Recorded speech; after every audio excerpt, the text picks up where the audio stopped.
નવસારી અને વલસાડ જિલ્લાના માછીમારો કે જે ઈરાનમાં ફસાયા હતા તેઓને પરત લાવવામાં આવ્યા છે। સાંસદ ધવલ પટેલના પ્રયાસોથી આ બચાવ કામગીરી તેજ બની હતી। સતત 312 માછીમારોની બીજી બેચ ચેન્નઈ એરપોર્ટ ખાતે આવી પહોંચી છે।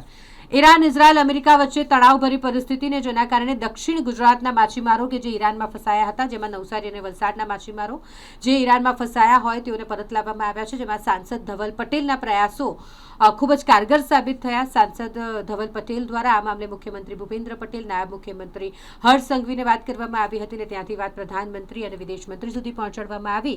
વિદેશ મંત્રાલય અને ભારતીય દૂતાવાસના સતત સંપર્કમાં રહી અને તેમની સાથે સંકલન સાધી આ માછીમારોને સહી સલામત પરત લાવવામાં આવ્યા છે।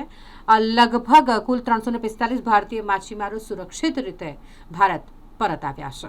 ખૂબ ધન્યવાદ। અને અમારા વલસાડ જિલ્લાના તેમજ નવસારી જિલ્લાના અને ખાસ કરીને વલસાડ જિલ્લાના ધવલભાઈ પટેલ, જેમણે અમારા માટે ખૂબ મહેનત કરી અને વારંવાર ભારત સરકારને રજૂઆત કરી અને એમના પીએ દ્વારા અમારા સતત કોન્ટ્રાક્ટમાં રહી અમારી પલની ખબર લેતા રહ્યા। તો મારા વલસાડ જિલ્લાના સંસદ શ્રી ધવલભાઈ પટેલને ખૂબ ખૂબ અભિનંદન। પ્રકાશભાઈ તેમજ તંડેલ બલવીરભાઈ તેમજ નવસારી જિલ્લાના પી આર પાટીલ સાહેબને ખૂબ ખૂબ અભિનંદન।